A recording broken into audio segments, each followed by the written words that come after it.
I'm West. Yeah, my name's Lloyd Roberts.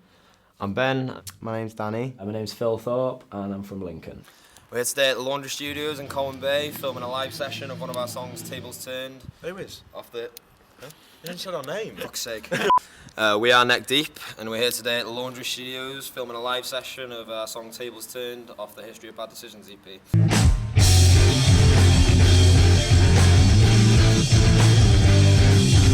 It started off just me and Lloyd, the guitarist. Like, me and Lloyd had always talked about doing a sort of pop punk kind of project. And we just recorded a couple of demos, didn't really think much of it. We asked Wes because we already knew him, and that was quite easy. And then Phil, we asked him, and he wanted to do that. And then we found Danny through a promo reel that he did.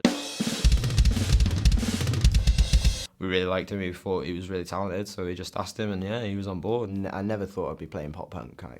It's a completely different change. I used to play a lot of heavy stuff. It's more unique than your standard pop punk, so I think I get it a lot more than I would if it was just a straight up happy pop punk band.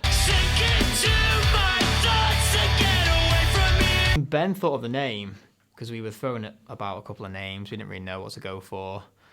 And Ben just said, "Oh, I've been thinking about Neck Deep," and it was just kind of like, yeah, that kind of fits. I've always kind of been quite good with words. Like I've always been good at kind of explaining myself and being able to put things into words. Originally, I wanted to play drums to start off with, but I remember having a drum lesson in school and being told I wasn't very good at it. And they recommended that I play guitar instead, so I tried that, and I've been playing for about 21 now. I started when I was 13, so 8 years.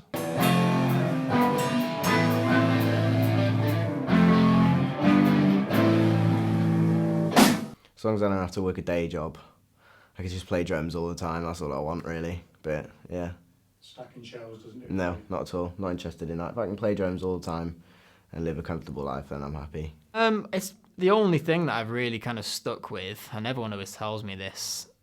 I've always kind of picked things up and tried things and thought, yeah, this is a really good idea, let's do this. And I've always kind of dropped out of everything that I've ever kind of tried to do, and music's the only thing that I've ever stuck with. I actually really wanted to play drums, but my mum was like, "You're not getting a drum kit," so I picked up guitar. And I had a few lessons at that. Started jamming with other people and trying to write my own stuff, and always listened to. I was like a massive Blink-182 fan when I was in like year 7. All the small things. I just always liked listening to bands and stuff and thought it was cool, and then now, as I've got older, it's an outlet to travel and just hang out with some of my mates. We're Neck Deep and we'll come for your bitches and beer. Leave it at that. Going all the way down to London for second gig we ever played, and you got about 30 people shouting all the words at you. It's a bit like at first, but then you get used to it. It's quite cool.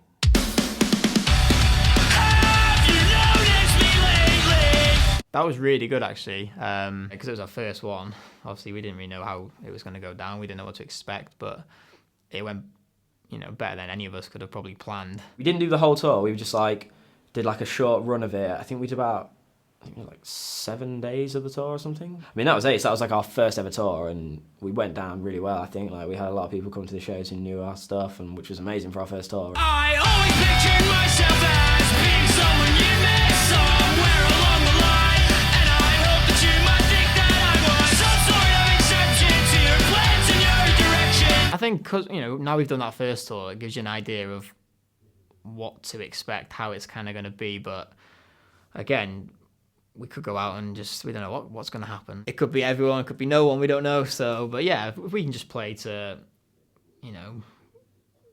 good crowds, people who come out, people who enjoy the music, then that's fine. That's all we really want. Originally, it was just them two making songs in their bedroom, and then it's just escalated beyond anything that anyone ever thought. And we've got a big show in Liverpool with Enter Shikari, so obviously we're looking forward to that. If you'd have told either of us a few months ago that we'd be bloody playing the O2 Academy with Enter Shikari opening for him, like a 2,000 cap venue, we would have laughed at you and told you you're lying. We probably thought we'd be playing some dingy pub somewhere.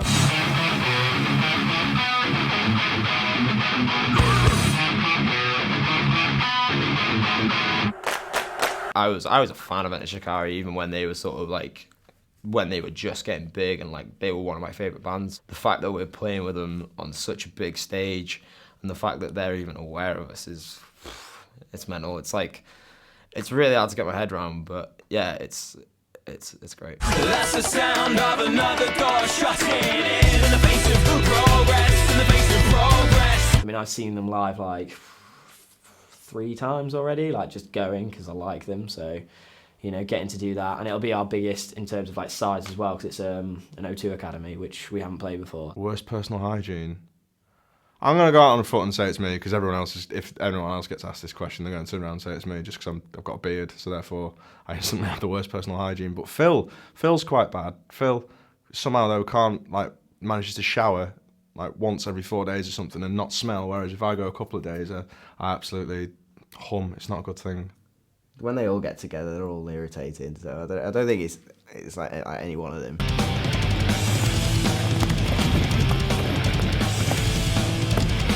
Phil's a loudmouth, but yeah, I don't know. They're all ace. We'll get on. I wouldn't say he's irritating. He's just an idiot. Guess you bit of a little more than you could chew, so you chose. Yeah, just some of the things he comes out with, just on the last tour, just had me in absolute tears, and some of the words that he comes out with, that like northeast slang, are just like, what?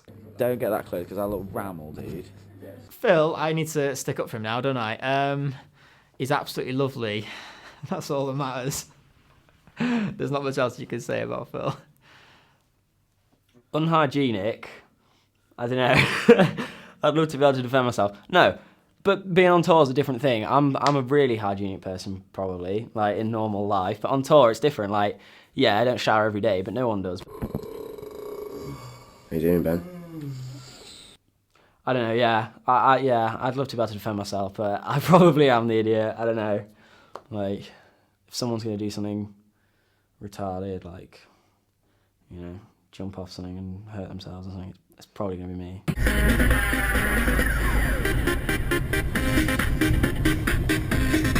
We're here at the Laundry Studios in Colwyn Bay, and we're here doing a Neck Deep live session of one of our songs. And the song is called Tables Turned, and it's off our EP called A History of Bad Decisions. Yo, we're neck deep and this song's called Tables Turned. I felt the weather getting better, but I couldn't feel my feet. I always felt so cold in your company. Guessing maybe we should settle this. Blame it all on me, I don't care anymore. Won't you please just let me be?